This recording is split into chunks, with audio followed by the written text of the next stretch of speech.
welcome to another Backyard Farmer. I'm Kim Todd, and we're glad you could join us as we answer your gardening questions. Just give us a call at 1-800-676-5446. Our phone volunteers will be happy to help you. If you'd like to send us emails and pictures, that address is byf@unl.edu, and we do need to know where you live. Give us as much information as you can so we can give you the best answer. Make sure to check out Backyard Farmer on our YouTube channel and on Facebook. And of course, we always start out with questions, and we always start with the bug person. So Jody, your very first question here is from West Central Omaha. I think you have two pictures on this one. He called this a spider web. Is he right? It is a lot of silk, but it is not spiders. These are fall webworms. So these are caterpillars. When they're young, they feed like this together in this thick, dense silk.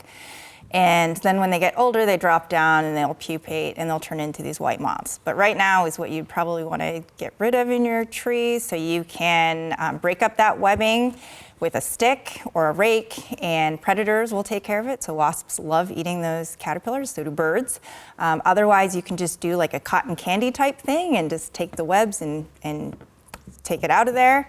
And if you need to, you can use BT, but that works best on the young caterpillars, and you'd want to still break that webbing up. And that would not be a good thing to try to trick a child into eating. Yes, not that kind of cotton candy. All right. You have one picture on the next one. This comes to us from Hastings. And he had a robotic pool vacuum. And then this, whatever these are, were picked up in the pool vacuum. He wants to know what they are and where they came from.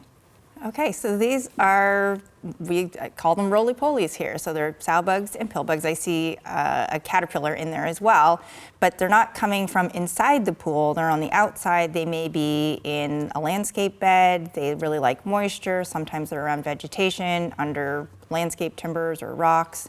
So if you want them to stop getting into the pool, maybe put like a plank of wood out on the, out there, so they'll hide under there instead of walking to the pool, but they're not trying to get in the pool. The blue one, are they ever blue?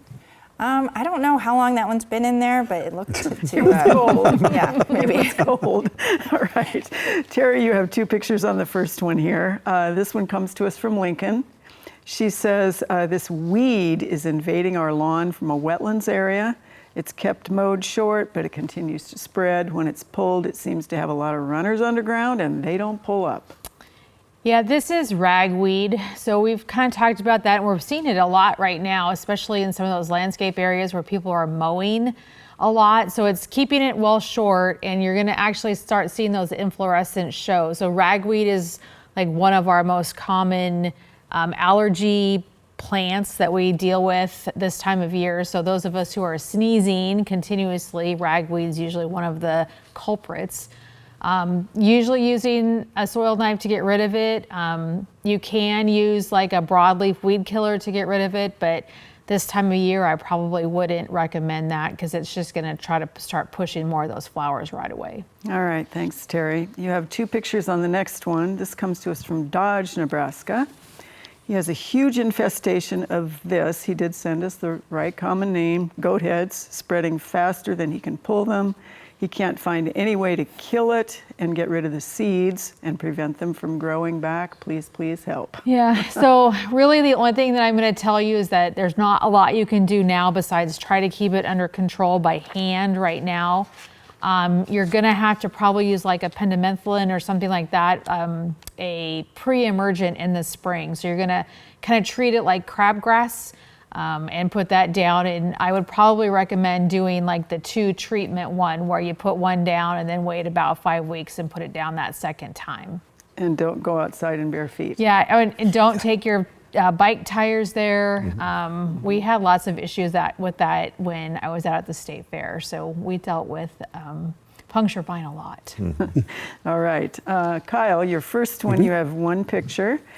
This comes to us from Grand Island. She says, some but not all of the potatoes that they've harvested looks like this. What is that, and are they okay to eat? Well, I'll answer the second question first. They are most likely okay to eat.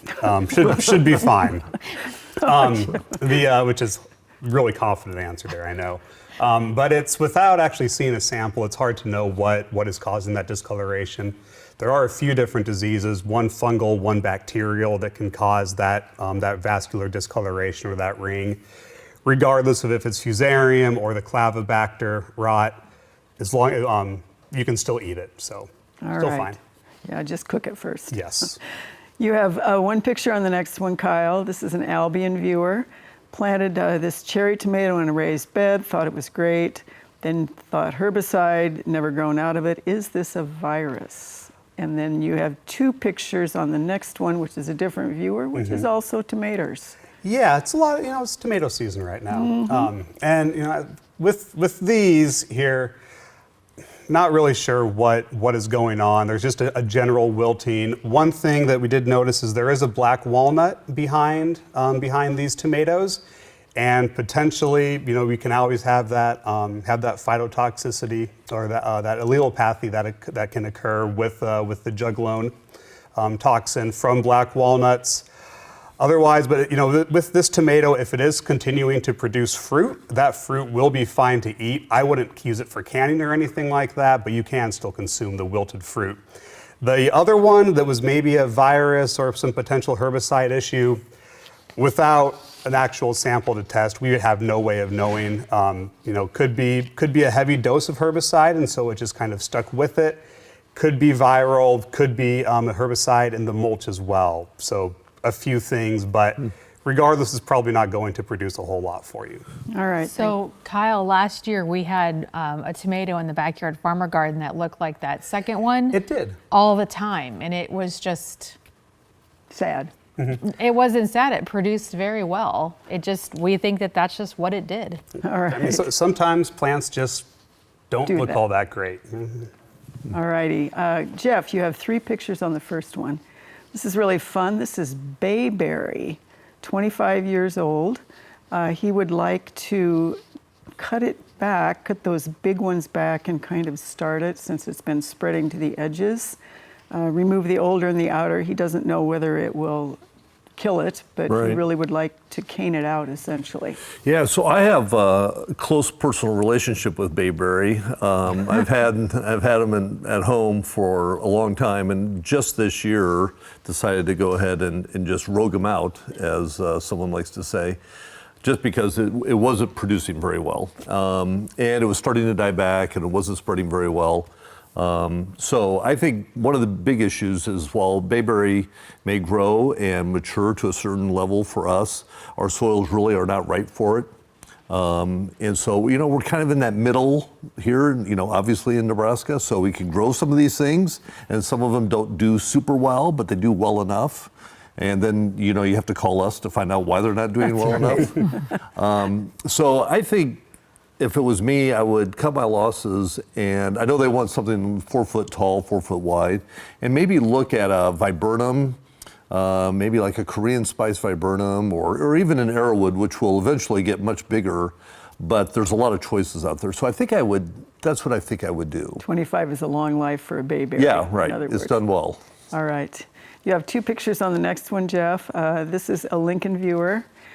He bought 6 blueprints hollies, and the male and the female were in the same container this spring, and they're kind of starting to do this. Full sun on the east, late afternoon shade. 2 others nearby are doing this.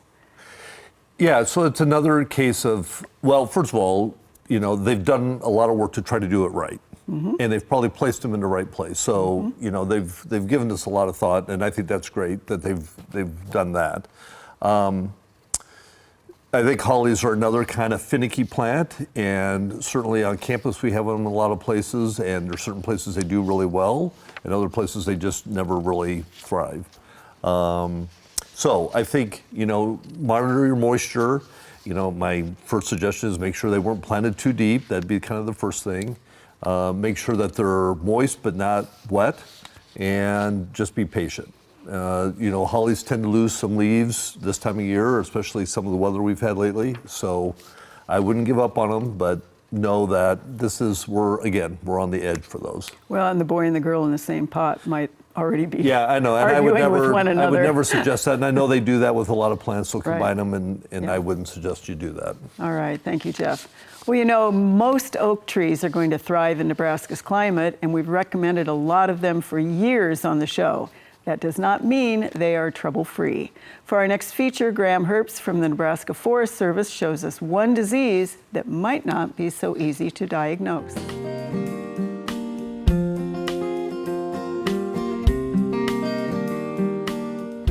When it comes to wildlife habitat and ecological benefits, oak trees tower over all the other trees that we can grow in Nebraska. From wild turkey and deer all the way down to microscopic organisms in the soil, these animals and life forms find the perfect home in oak forests. Now, all trees have different pests and diseases that they're susceptible to, and oak trees are no exception to that rule. The challenge with oaks is that they have a lot of disorders that can have very similar symptoms. And one of those disorders in particular is not only difficult to diagnose, it's also deadly. Oak wilt is a vascular disease that's caused by a fungus that spreads from infested trees to healthy trees in two different ways, either through root grafts or insect feeding. When trees are growing close to each other, they can sometimes form underground connections called root grafts that allow oak wilt to spread from diseased trees to healthy trees. If you've ever heard that it's best to avoid pruning oak trees in the summer months, oak wilt is one of the considerations for that practice. During the summer months, trees this large are moving a lot of moisture from the ground up through the leaves and into the atmosphere. So any damage that occurs to the trees at that time, hail, wind damage, pruning wounds, those are going to ooze sap from those cuts and wounds that are attractive to small beetles. Then they can transfer those fungal spores to an otherwise healthy oak tree. Trees that have contracted oak wilt will have leaves that dry from the outside inward. This process usually starts in late spring and early summer and progresses into summer. The leaf veins are often the last to turn brown, and most leaves will still have some green in them when they fall on the ground. In the oak tree family here in Nebraska, we have two distinct groups, white oaks and red oaks. White oaks, like bur oak, English oak, and swamp white oak, are going to have leaves with rounded lobes, whereas the red oaks, like pin oak, northern red oak, and black oak, will have pointy lobes at the ends of the leaf. The reason this matters for oak wilt is because oak wilt spreads so much more quickly in the red types. For white oaks, they can often have oak wilt for years at a time and sometimes even come back out of oak wilt and not die from it.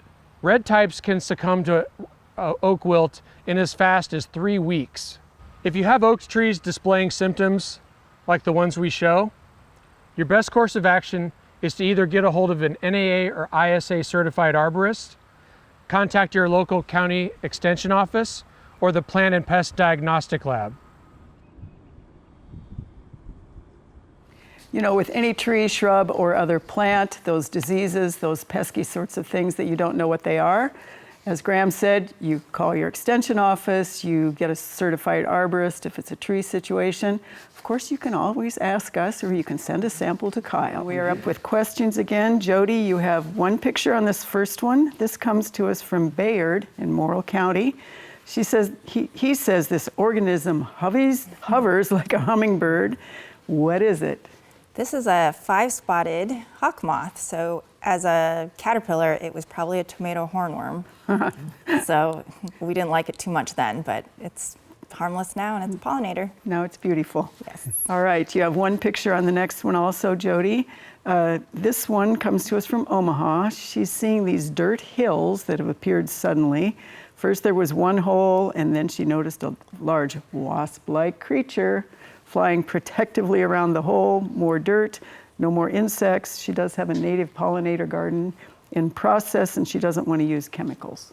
Yep, you don't have to do anything about these. This is the cicada killer wasp, and they hunt cicadas, but they are harmless to people. You just don't want to step on them.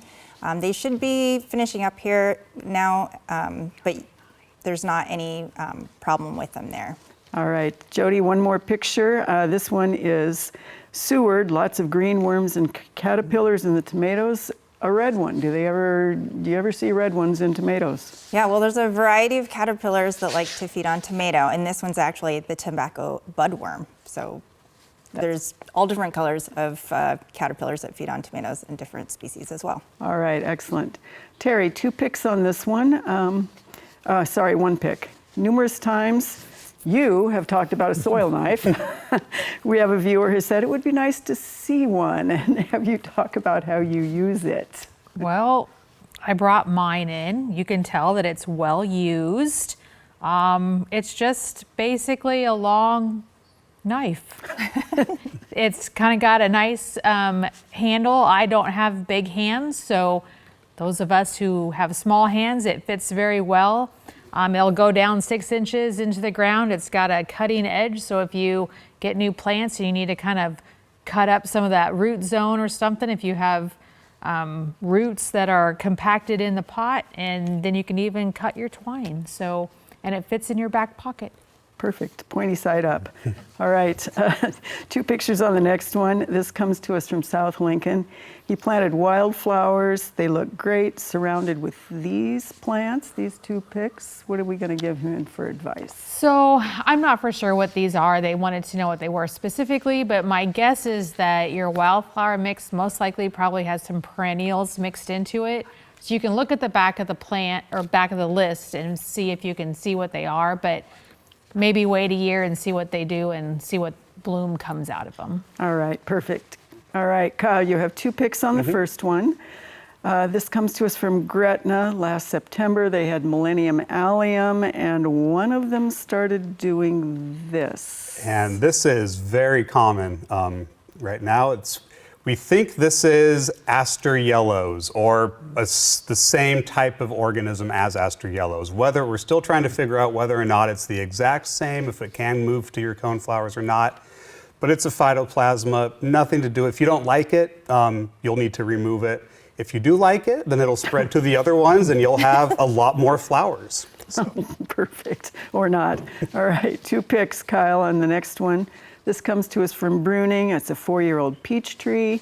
Should he keep it or cut it with all this gunk on the trunk? Yeah, there's some sort of bacterial issue going on, whether it's bacterial, canker, or fire blight. We really don't know. I will tell you this, it's a lot easier to take out a 4-year-old tree than a 24-year-old tree. And this tree is probably not going to be too long for this world anyway. So I would probably just start fresh. All right, thank you, Kyle. Jeff, you have 1 picture on the first one. They watch our program and think that we said preen may harm new evergreens. Can it harm anything else that's new, or do they put it down at some distance from trees and shrubs?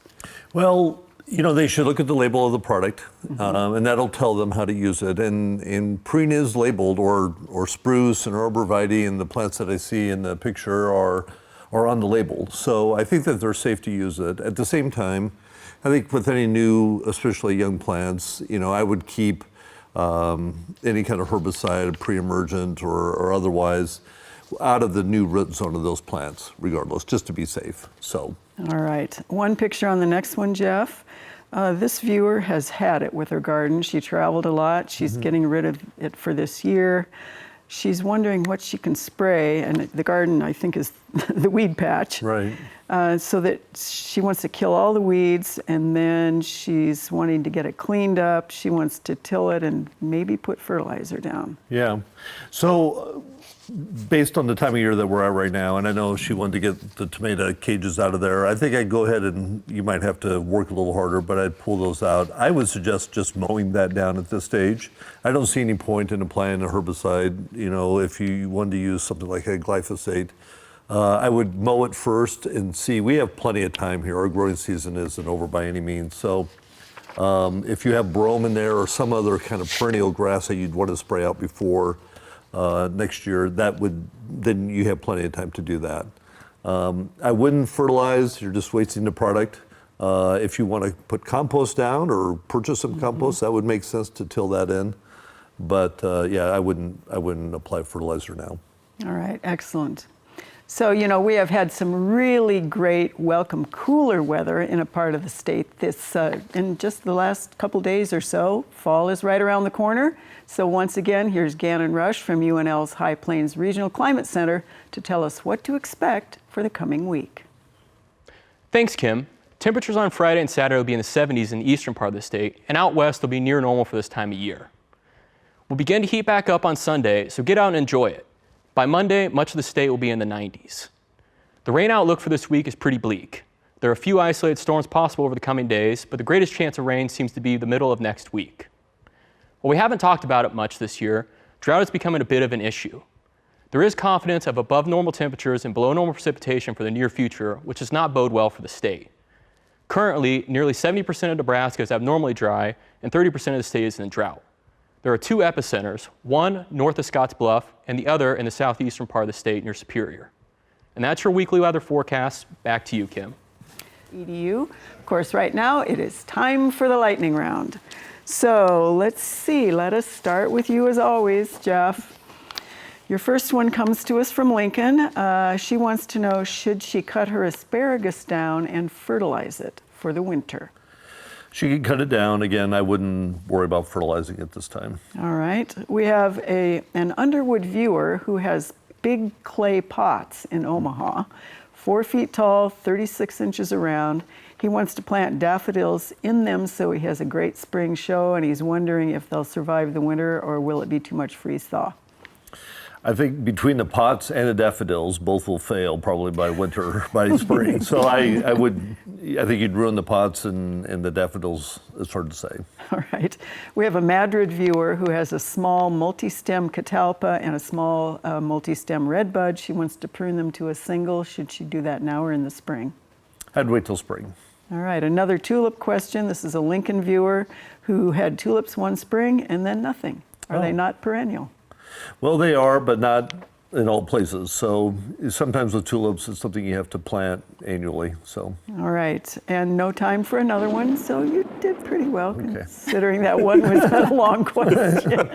I couldn't figure out how to shorten it. Yeah, that's right. All right, Kyle, are you ready? Of course, I even have like sparklers I can use. Yeah, let's get Aster Yellows in the studio. Yeah. All right, your first one comes to us from Bellevue. He's wondering how close to an old tree that was removed because of root rot he can plant a new tree. If it's a completely different type of tree, you can plant it right on top of it. If it's the same type of tree, you want to be as far away as the roots will spread. All right, this is a Council Bluffs viewer. We're talking about a toxic mushroom on the show last week and for a couple of weeks. Will it be okay in the compost or should it be thrown in the trash? It will decompose in the compost, but you may have a curious kid or something like that that could get into it. So I would just throw it in the trash. All right. This is the Nebraska City viewer. Says the walnuts are falling before they're actually ripe, and the interior is black with no good nut. Is that 1,000 cankers? That is not 1,000 cankers. It's All just right. something else walnuts do. All right. Is there a disease of variegated red twig dogwood that causes whole canes to shrivel? This came from 2 people. Yes, there would be so verticillium could do that, some other vascular wilts. All right. Also nice job. Complicated questions from our viewers this time. Do you guys want my sparklers? I'm good, thanks. All right, Terry, ready? Sure. Yeah. Okay, we have a Princeton viewer who wonders whether the timing is good to spray 2,4-D on dandelions and henbits after the leaves fall without harming new young trees.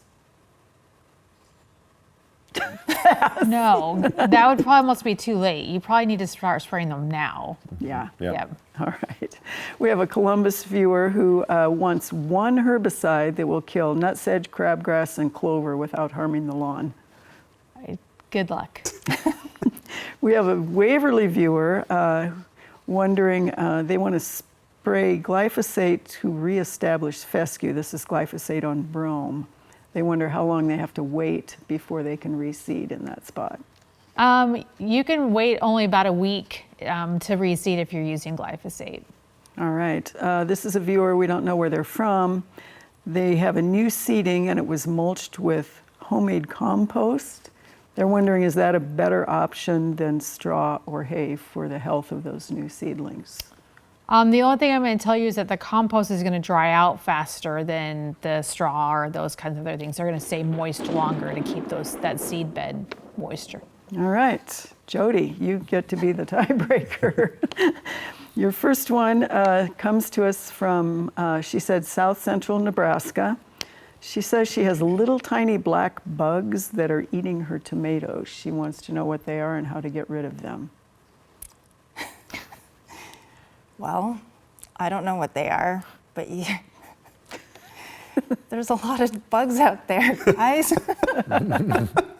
So send us a picture and we might be able to figure it out. Spray them off if they're just really tiny. Spray them off. All right, we have a Grand Island viewer who wonders, is there anything to control tobacco budworms short of BT dust, which she says looks like dumping a sack of flour on the plants? I just hand pick them off. You just got to find them and pick them off because, yeah, you don't want to spray any of the flowers and you don't want to dust the petals either. All right. We have an Alliance viewer who has purchased some Bug Be Gone. It's 1.47% imidacloprid, wondering whether the best time is to apply now or in the spring, and this is for ash. Like? Ash trees. Oh, ash trees? Mm-hmm. It would be in the spring. All right. We have a Norfolk viewer who wants to know whether the leaves turn up if they're thrips, and down for drift, or is it the other way around? I think usually for drift it's turning up, and when there's plants sucking on the bottom, it's on the underside, so they'll turn down. You're exactly right. That was a wild one. Okay. You all get 4, you guys. We know as our garden is hitting its peak right now and getting even more beautiful, it is a wonderful place to visit. And for you celosia lovers out there, Terry has a real treat for you to see in the Backyard Farmer Garden.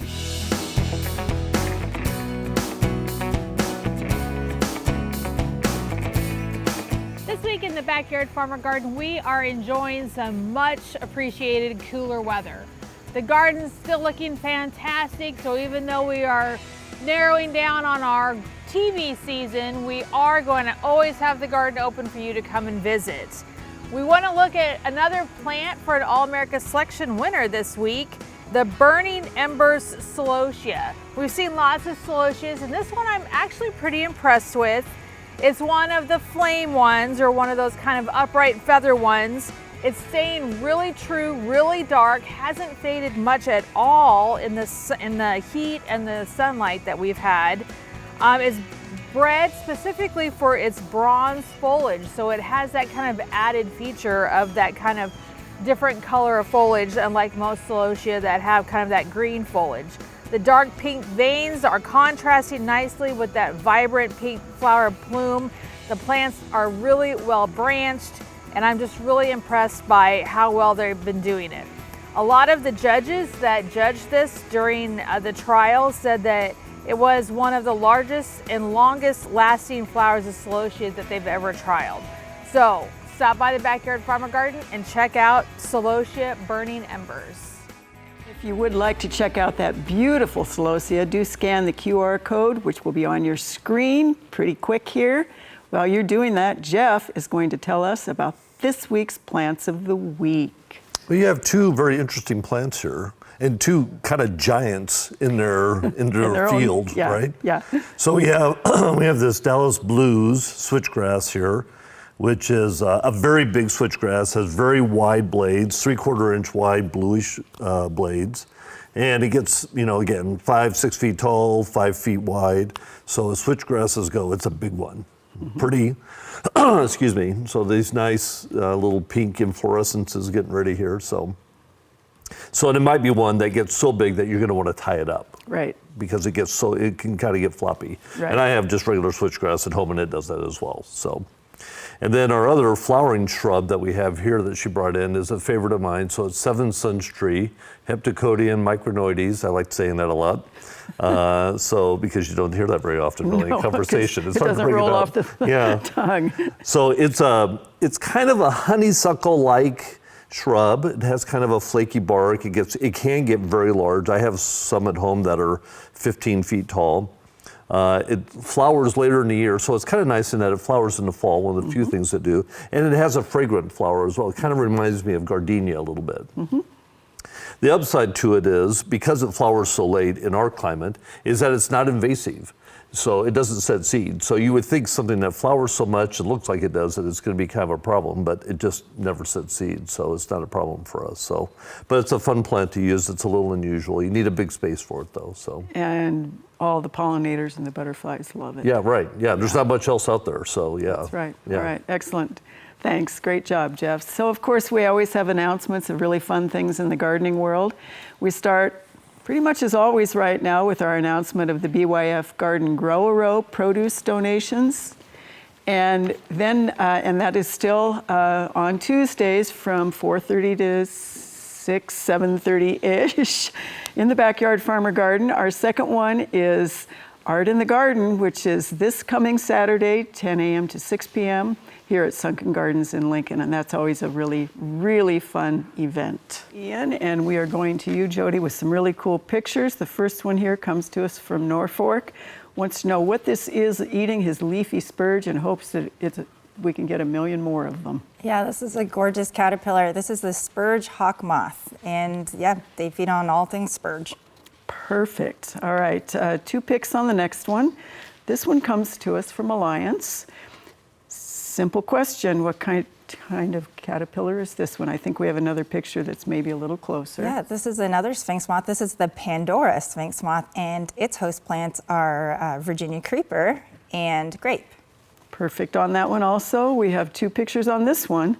This comes to us from south of Norman, Nebraska, a wiggly, non-fuzzy caterpillar, and these were in the soybean fields. Yep, it's one of the 2 butterflies actually that feed on soybeans, and this one's the silver-spotted skipper. So if you see a brown butterfly with a white spot, that's what they turn into.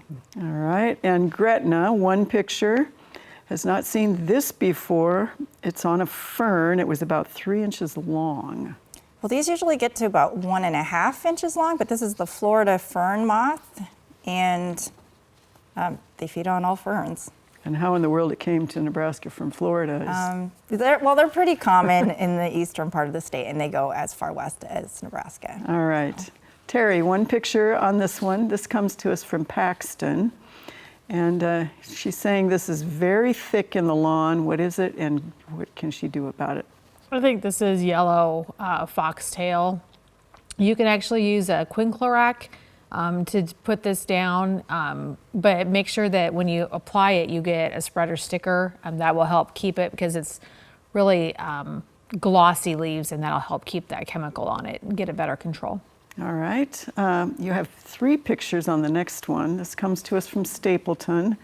She says this grass took over the daylilies, and she wants to know how she can get rid of it without harming the daylilies. Yeah, I think this is quack grass, and there's like no specific control, but like a glyphosate to apply it. So you can do the glove of death method if you want to try with that, or take my soil knife or get one and just start taking it out that way, since it's in some place that you want to keep plants. All right. 1 picture from Elba, Nebraska. Over the last 2 years, this weed has started to take over. What do they need to do to get rid of it? This is Creeping Charlie. So this is actually the perfect time to start controlling that using one of those broadleaf weed killers. You'll probably have to do it a couple times this year. Spray it now, spray it in about 5 weeks before it gets too cold, and then you most likely will have to do it again next year in the fall.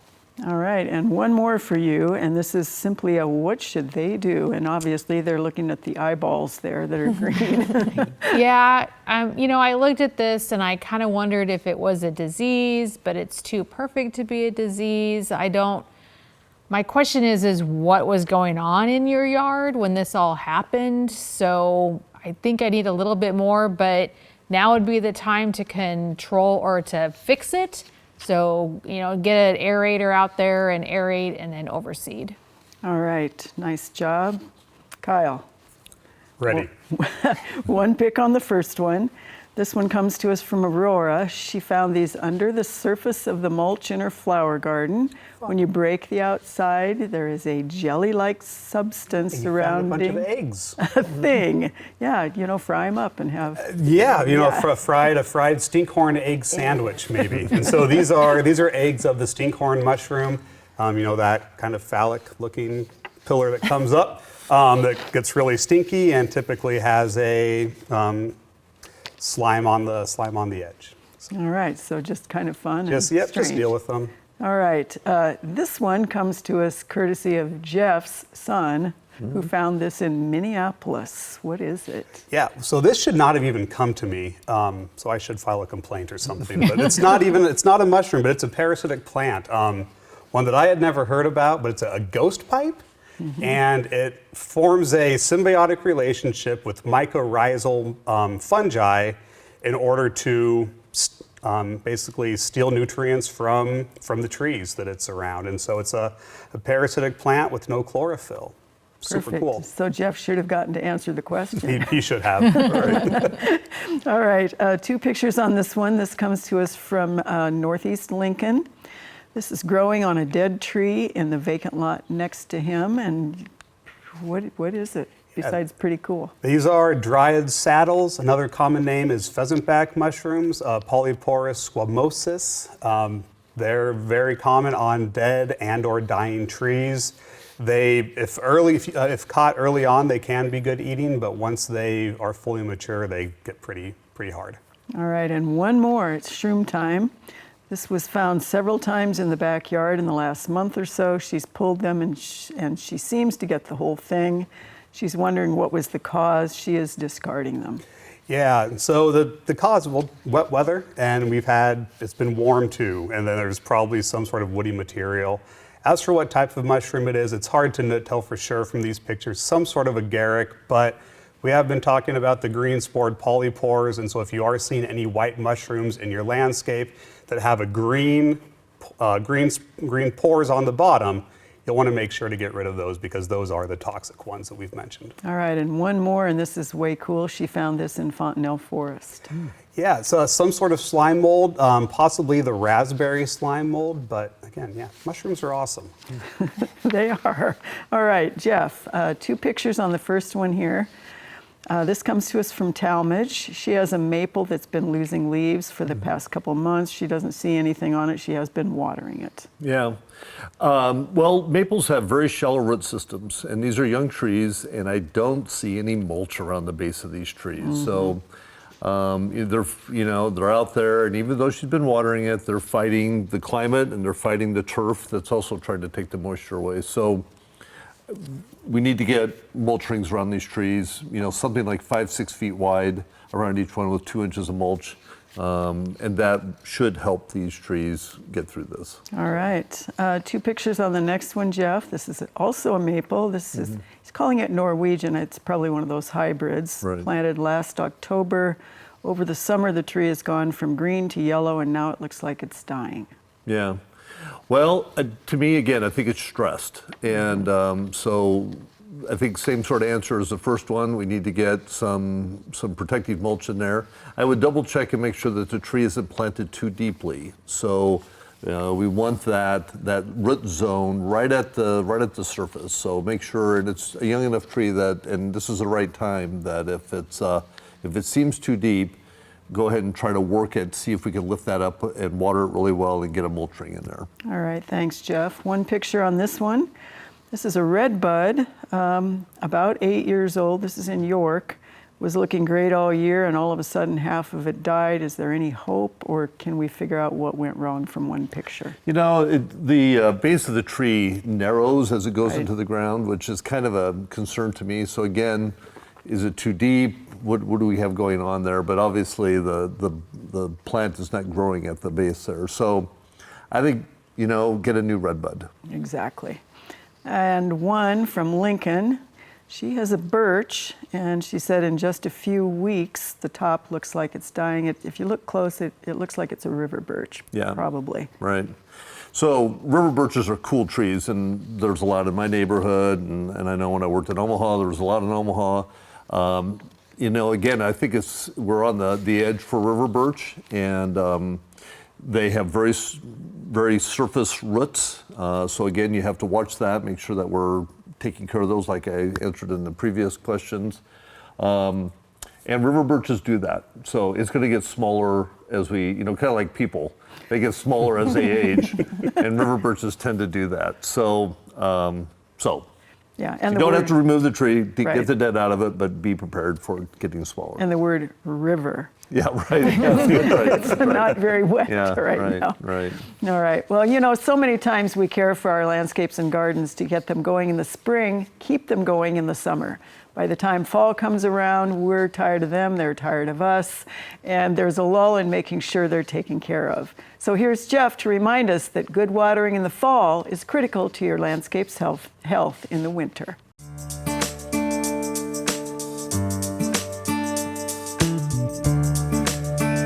One of the most important things we can continue to do as we go into fall is to continue watering our plants. As things cool off, as we kind of get into our fall activities, that may be something that we just kind of set aside. It's not summer, it's not the heat of the summer, so we're not thinking about it as much. But our landscape plants, in particular things that have been planted, in the last year or two, will really need to continue to be watered as we go into fall, as we get through this late summer, especially this late summer heat. So one thing you want to think about is making sure that we get about 1 inch of water a week on there. And that may be from rainfall, so you can monitor if we do get some rain, so that's something you won't have to worry about quite as much. But the other thing would be is to continue to supplement that rainfall with some irrigation. And you can do that either with just setting a hose around the base of a tree, using soaker hoses, kind of a low volume sprinkler, that sort of thing. And then testing that soil using at least a 12-inch long piece of rebar, screwdriver, something like that. Making sure that we're getting moisture down at least 12 inches. While it's still in the 80s, we want to make sure that we're looking at watering at least twice a month. As we get into the 70s, at least once a month. And then we continue that really until the ground freezes. So until we've had maybe 3 or 4 days in a row of highs in the 30s. And then as we go through the winter, if we have some warm days, it's really important to continue to give our plants some water. You can use that soil probe to guide you when it comes to keeping that landscape well watered this fall. All right, we have a lot of questions and not much time, so Jody, one picture on this one. This comes to us from Oconto, Nebraska. What kind of a spider is this? This is the black and yellow garden spider, or zigzag spider, because of that pattern in the web. Charlotte's Web, and we don't have any in our garden yet. Darn it. All right, you have one on this one. This comes to us from Milford. She says this spider is about the size of a dime. This is a really cute spotted orb weaver. So they're making those big orb webs outside right now. And is dime grown up, or? Well, that abdomen's pretty bulbous, yes. But yeah, they get a little bigger. All right, this one comes to us from Hallam.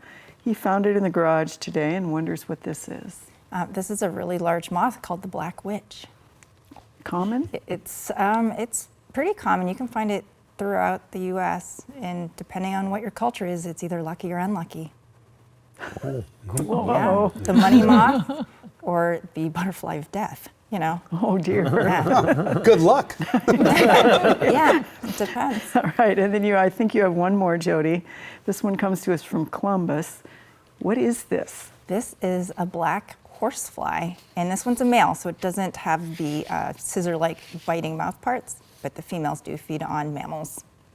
Well, and the interesting thing, if you have ever been around horseflies, is you can't feel them until you are bitten. It hurts. It hurts. All right, Terry, you have 2 pictures on this one. This comes to us from Atlantic, Iowa. They want to know what this is, crawling up the tree and over the stump. They kind of just want to know what it is, but would we want to control it? This is woodbine. You can control it if you want. Some people actually use this as like a ground cover. So if you pull it down and let it go over, they use it as a ground cover. So up to you. All right, 2 pictures on the next one. This one also comes to us from Iowa, from Avoca. What plant is this? It just moved into their area, into their terraces and their fields. So this is a cassia. They also call it the popcorn plant. So if you like pet it, it should smell like popcorn.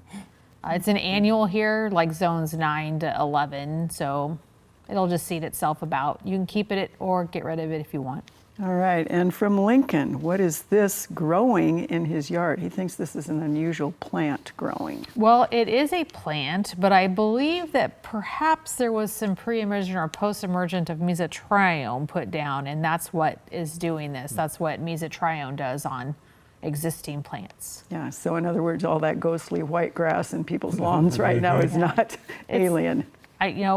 Kyle likes mushrooms. I like weird colored plants.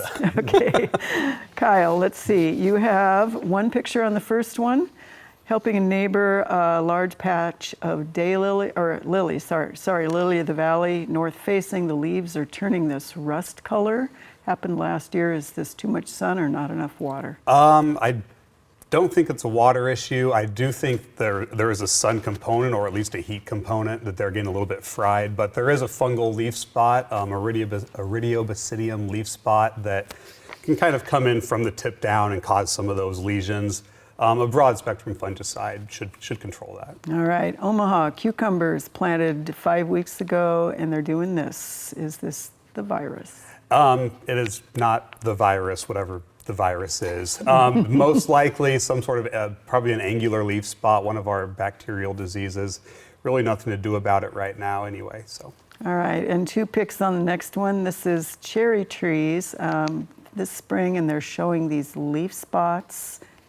Yeah. Yeah, cherry trees get a handful of leaf spots. I think that this might be a Bloomerelia leaf spot, which can cause some of these larger yellowed or more chlorotic areas on the leaves. As far as control, really nothing to worry about. It's not going to harm the overall life of the tree.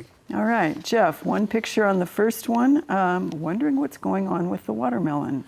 To me, it looks like it's probably overly ripe. The one thing with watermelons to keep in mind, if the weight of the watermelon seems appropriate, then you can eat it. Maybe if you want to get rid of the yellow spots, but if it seems light, then I wouldn't eat it. All right, 2 pics on the next one. Big old American elm started dying, has new growth on the trunk. Do they just trim out the dead and will it come back to life, or is this a goner? I think this is a goner. It's I'm seeing adventitious buds and epicormic shoots, and those are signs that the tree is declining quickly. So I think it's time for a new elm. All right, and 2 pics on this very last one. This comes to us from Plattsmouth. Big old black walnut. This central piece has no bark in it. They've lost top branches, loose bark. They had hoped to grow it for wood harvest. So do you see in that, and I think we have maybe a second picture that's a little closer, Yeah, I think because of the size of the tree and the size of the branches up there, that union of branches, that's a concern. As long as you're not near a home or a sidewalk or something where someone might be, you're okay. But I think that is looking like a tree that will fail. Well, and that may in fact have something to do with its quality as lumber. Right, yeah. As right. well. Yeah, you're right. If you're going to take it, you should take it sooner than later. Right, before it does that all the way down. Right. All right, thanks.